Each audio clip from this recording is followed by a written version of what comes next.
beautiful metaverse, and more particularly from beautiful Danville, Illinois. And welcome to Midday with Reverend Don. And if you follow this program, you will know that you can take part by typing your comments or questions into whatever platform you may be watching it on. And they will appear in my chat room, and I will interact with you.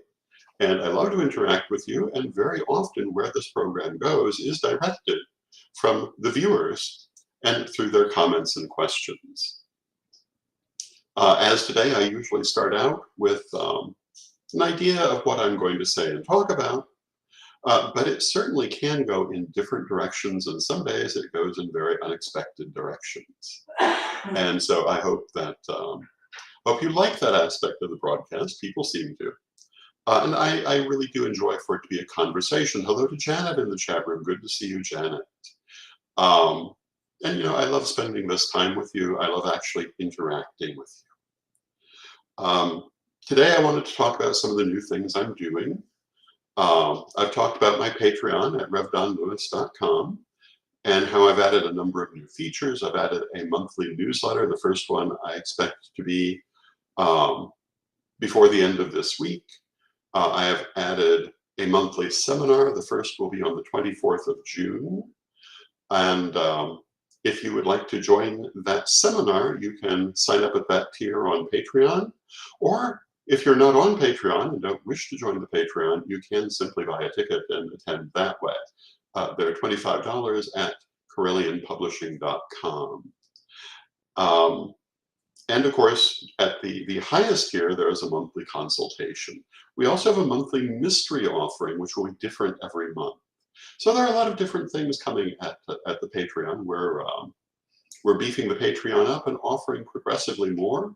And I'm expecting it to take a lot more of my attention as we go forward. And I love my patrons at Patreon, and I love my viewers here. Also here at paganworld.tv, my 60th birthday celebration is coming this Sunday. This will be a bit of a milestone for me, obviously. One of those big birthdays and one I almost didn't make. So yay for being here. And I hope you will join me for that. I would love to interact with you. I will be broadcasting in the afternoon and in the evening. And we are putting out announcements for that. And you can find it on all of our platforms. But the first broadcast will be at noon, just like this one. The second at 6 p.m. Central. Both of those times are Central. So please join us for my 60th birthday bash. And I think it will be a wonderful time. And we'll be having people physically here at the house as well. During the course of the day, and we'll probably bring you some time to spend with the people who come. So I'm looking forward to that. We have the multilingual edition of the 5 Mystic Secrets at the printer. We're expecting those books to be in next week and then to go out next week. So if you've already bought one, it's not far away. If you haven't, you can find that too at CorellianPublishing.com. The 5 Mystic Secrets, if you don't know, is the first major exposition of Corellian thought written by my late mother, and now available in 8 languages to help to serve the international Corellian membership. And we also soon will be bringing out Travel Magic by Lisa McSherry, which is quite exciting. So watch for announcements about that. Other things are in the works. We have a lot going on at Corellian Publishing. And then that brings me to my own life. And one of the things, oh, and hello to Mary in the chat room. Good to see you. One of the things that I'm looking to do, and I've talked about, is doing more artwork. As you may know, before the move, I finished up the painting of Nebamun hunting birds, which is inspired by the famous Egyptian tomb painting. I won't say it's an exact reproduction. It's not, but it's inspired by it. And that was a lot of fun and a very long process. Though had it been uninterrupted, it would have been shorter, but still, it was a good long process. And I'm looking for my next major project. And I have a couple of things I'm thinking about, and I'm interested to know what you might like to see. because chances are the process will be coming to you um, on this daily broadcast and through other things. So I was thinking I might do another painting. Um, it might be, would probably be a spiritual painting of some sort. And I haven't done a lot of painting over the years. I've been mostly a black and white artist or a color marker artist. But I do painting, and so I'm looking at perhaps doing another. I'm also looking at the possibility of doing some sculpture, most likely deity figures for the altar. And I'm also debating whether to do some original sculpture or to continue painting commercially available sculptures as I've done in the past. And if you were following my sale before the move, you will have seen a lot of that sculpture. And in fact, people bought a lot of that sculpture, which was mostly commercial figures, repainted, and given a whole different lease on life by doing so. I enjoy that process. And art is a form of meditation, so it's very much a therapy for me, an art therapy, for want of a better way to put it. And so I'm looking to do more of that. So I'm curious of what people would like to see. I'm also considering the possibility of working with some jewelry, um, and perhaps some people who make jewelry. So I have a number of possibilities in front of me. And if there's anything that you would prefer to see me do, I don't guarantee that will be what I choose, but I would certainly like to know. Um, some of the ultimate answer may depend on what is most easily available to do, but I do want to know what people would like to see me do. Following a sculpture from beginning to end might be very interesting. Now, I was also working on my puppets before the move. Hello to Lilith in the chat room. Welcome, Lilith. Good to see you. And I will probably be returning to that at a certain point. But being a large project, it may take a little longer to return to. But if you were following that, you'll know that it involves sculpture as well. And we have been working on the Lenore puppet, who is basically completely resculpted from the original. And so that might be something I return to as well. If you'd like to see a focus on the puppetry, let me know. These are all different possibilities. I'm going to do one or another of them because art is an important part of how I relax and cope with life. And so I want an art project, but I'm not certain which one I necessarily want to do. And hello to the Dusty Dud. And the Dusty Duds asked if I made it to the St. Louis Pagan Picnic. They missed it, thinking it wasn't until August. And is this channel going to post videos of the event? Just curious, thanks. Actually, we were not able to get to the Pagan Picnic this year. And so obviously we'll not have video. I believe we will be there next year. We had been there every year for 20 years at least. But this year it just was not possible with the move and everything. So no, I did not make it, nor did the organization as a whole make it. But we do have our ongoing commitment to the picnic. We will be there next year. We do have film from other events that our people have been able to attend, which is coming soon. So watch for announcements of new programming, new video. It is coming in the near future. And if you happen to be a video editor or have an interest in learning video editing, feel free to contact me because we could use more people who are interested in working with video editing. And we have so many different projects in the fire.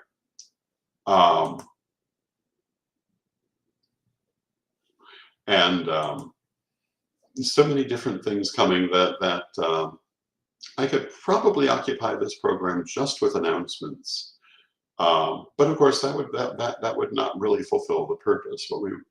The purpose of this is for us to interact, to talk about the whichness of the why, as it were. And but there will always be lots of announcements, lots of things going on. And what can we talk about today? We're about halfway through our time. Maybe I should talk about that phrase I just used, the whichness of the why. That's a Bitterwind-ism. And if you're familiar with my life, you should be familiar with Lady Bitterwind. She was my altar sister and also the first elder of the Corellian tradition for many, many years. And she was a person unlike any other. There are people she has things in common with, but she was totally unique. I learned so much from Lady Bitterwind over the years, and probably should have learned more. But isn't that always what we learn in hindsight? Lady Bitterwind was always talking about the witchness of the wise. She was very concerned. Well, and Anna says, I love her name. Let me tell you about her name. Her real name was Virginia Smith, a terribly ordinary name for a woman who is not at all ordinary. But she was born on February 2nd of 1945, apparently a very cold day in the part of the country. She was born in a cold day here in Illinois as well. Illinois is not where she was born. But she always said that she thought that Bitterwind was an appropriate name for anyone born on her birthday. And that's why she took the name. And I think she probably took it because she liked to be a bit of a spoiler of illusions. She liked to pierce illusions. And she knew that for many people, that is a bitter wind. Although I certainly never particularly found anything about her that resembled the term bitter wind. She was a lovely, cheerful person to be around. She often complained that I was a bit of a Pollyanna, but she was not negative herself. She was a very positive, outgoing, happy person. And Anna says, refreshing though, and yes, a bitter wind can be refreshing, and she was. And for the Corellian tradition, she injected a note of disruption of pattern, and this has remained certainly an important theme in my life. And others now disrupt my patterns. And looking back from the age of 60, I have had some very ingrained patterns that probably needed disruption far more than I allowed them to be disrupted. But we're still working on it. We're a work in progress. As long as we're alive, we're growing and changing. And that's a Bitterwind thought too. One of the things Lady Bitterwind was particularly concerned about was the cycle of predation and prey. She was a nature worshiper, as most pagans would describe themselves, but she did hold the view very strongly that to say that you were a nature worshiper meant you had to look at nature honestly. One of the things I've always been taught and believed is that if you want to see the will of deity, you must look at nature, where it's most clearly displayed. And what you see is not the Lion King. It's not Bambi. It is a far more complex, beautiful, and terrible tapestry of life, where life in fact feeds on life.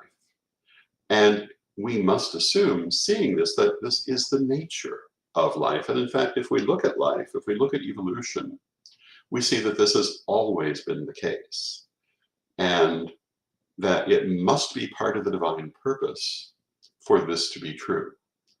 Even before life forms such as ourselves, there's always been intense competition between different life forms, between the single-celled organisms and the multi-celled organisms, between those who consumed carbon and those who consume oxygen.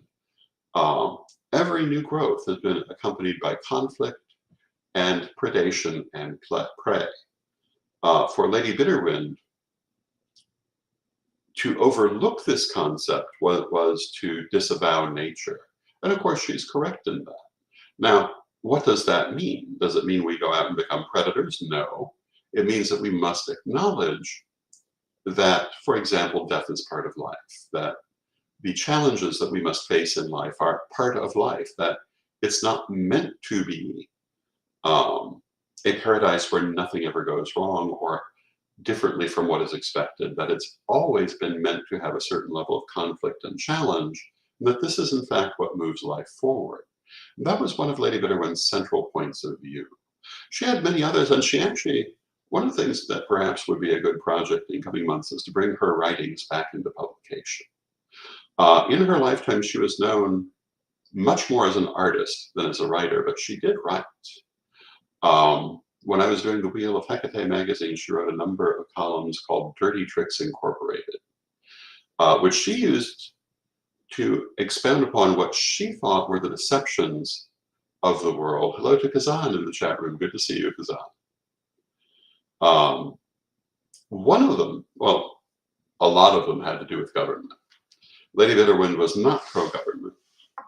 She considered herself libertarian, and she was not fond of a lot of aspects of government. She felt that government was a living thing, an egregore, if you would, and that we did ourselves a huge disservice by forgetting this. And she described government as being alive because it met the requirements for calling something alive. It could move. If you watch Borders, you'll see that all the time. It consumed, in order to live, it consumed paperwork. Well, it consumed money is what it consumed. It excreted in order to continue. What it excreted was paperwork. Brought money in, put paperwork out. Borders moved. But she had a whole thesis on this subject about why government was not only alive, but obviously alive, and that it would always act in its own interests. And of course, this is true really for everything. And we forget this at our peril. Everything that exists has an egregore at some level. Sometimes it's a very light, weak egregore. Sometimes it becomes very strong. And that egregore is not to be overlooked. And with something like a government, where so many people believe in it and stoke it with energy, it has a very strong egregore. So this was one of Lady Bitterwind's big theses. Hello to Jason in the chat room. Good to see you, nephew.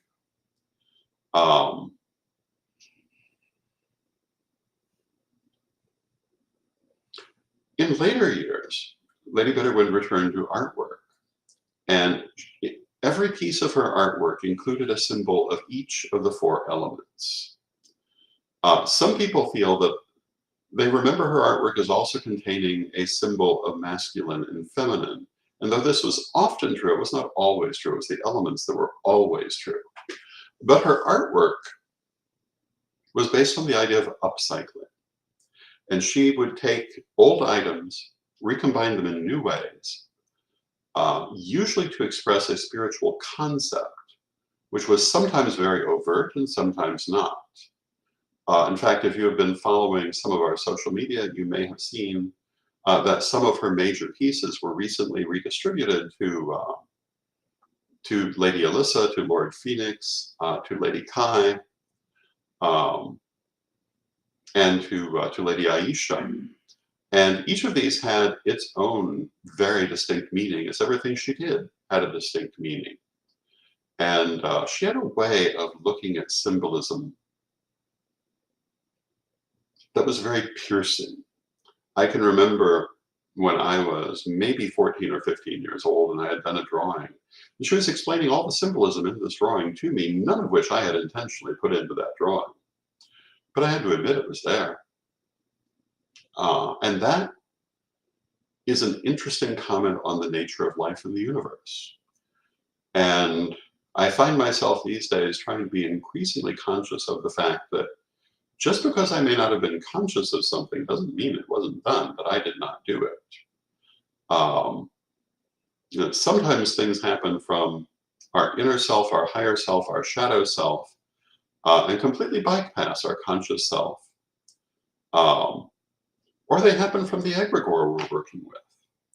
And this is a consciousness I am trying to become all the more aware of as I go forward. It's interesting, and you know, I tell people, I was talking about this just the other day, perhaps it was in my chat room, that, or perhaps it was here, that no matter how far we go spiritually, there's always more shadow work to be done. And this is because as long as we live, we're always at it. And also because the farther we go, the more we can see. And even at this point in my life, this is still true, and still a vitally important part of my existence, as of any spiritual person's existence. And so as I go forward with increased teaching, as I go into, for example, Psychic Academy, that aspect of shadow work will be no less important. Hello to Bradley in the chat room. Shadow work is very important to the priesthood, but just as important to the psychic and just as important to any person, because we all have our shadow. And if you remember, the shadow is the part of ourselves we don't see. It's the part of our spiritual selves we don't see. It involves things like belief systems we're not conscious of, expectations we're not conscious of, emotional reactions we're not conscious of, and arguably everything we're not conscious of. When we talk about past life work, very often parts of our past lives have left blockages that are still part of our shadow today. And chances are, if you find a ghost, that's actually someone else's blockage. And when you help that ghost to be freed and cross over, you're helping that person to release their blockage. And Mary in the chat room says, that is one of the things I'm looking forward to learning from you, which is shadow work. And there are so many. Thank you, Mary. And hello to Cheryl May in the chat room. It's good to see you. And it's wonderful to see everyone. And shadow work is probably something that we will talk about more in this broadcast, but also in other contexts. And when I'm talking about seminars, my first seminar is on the nature and practice of magic. And shadow work will almost undoubtedly be part of that, because you cannot effectively practice magic without addressing the issue of the shadow. But I think I'll have to have a seminar just on shadow work, because it's so important. And ML Star, hello ML Star in the chat room, asked about Lady Winterwind. We were talking about Lady Bitterwind, Virginia Smith, but she did have an alter ego called Lady Winterwind in the Psi Team comics, and they are the same person. Well, Lady Winterwind was a caricature of Lady Bitterwind. And in fact, Lady Winterwind was shown in constantly dressed in a hooded robe and holding a lighted bomb. And that, in a way, speaks to the character of Lady Bitterwind. Hello to Keenan in the chat room. And Keenan says, I've watched your channel for years. Thank you, Keenan. I'm so happy to hear that. I'm happy to have you here today. The Psi Team was a very interesting project, and I believe we're going to be reviving not necessarily the Psi Team itself, but this sort of comic project, this sort of graphic novel drawn comic project. But the thing that made the Psi Team most interesting is that there were no made-up characters. All the members of the Psi Team were actual people who came out of our life in Chicago. And they were caricatured for the comic, and some of them really loved this, and some of them hated it. And ML Star says, I was born on January 24th, which interestingly enough is my grandmother Mabel's birthday, and was thinking for a year to call myself Winter Wind.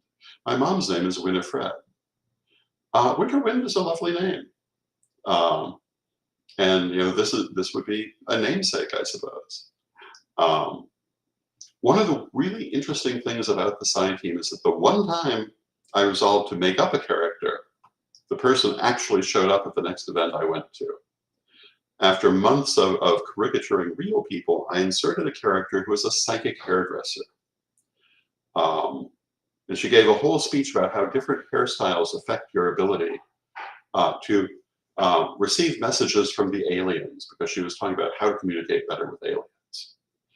And how spiked hairstyles, which were very popular at that time, this was 30 years ago, helped you to draw in the alien transmissions because they were like little antennae, whereas curly hair blocked them, and straight hair caused them to kind of roll off.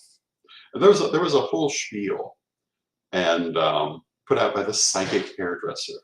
I don't remember the name that we gave to her now. And I thought this was a cute little piece, a great way to introduce our first totally made up character. And then there she was at the very next event I went to, the real life psychic hairdresser of Chicago. And Alan says, hello, Alan, good to see you. Alan saw me in the chat room and says, I think I know that hairstylist, and I'm almost certain that in fact you do.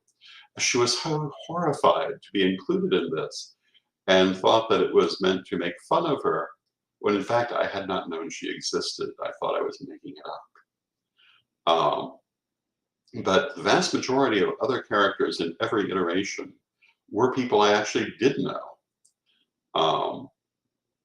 And some of them were absolutely thrilled with their caricature, even if it wasn't very flattering. They understood what a caricature was. Some of them were horrified by their caricature, even if it was flattering, because they clearly had some ego issues. Hello to Brenda in the chat room. Good to see you, Brenda. I remember one lady who I caricatured as Susie Sunshine. It was a very gentle caricature that addressed only her most positive characteristics, and she was horrified. I was always a little mystified by that. But I do realize you can tell a lot by how people react to jokes about them. If they laugh with the joke, they're a much stronger person. If they get terribly offended, they have some inner work that they might benefit by. And you really saw that with this team. You also saw how people enjoy inserting themselves into these, because sometimes the person that I had caricatured to be a character was not the person who would step forward and insist they were the character.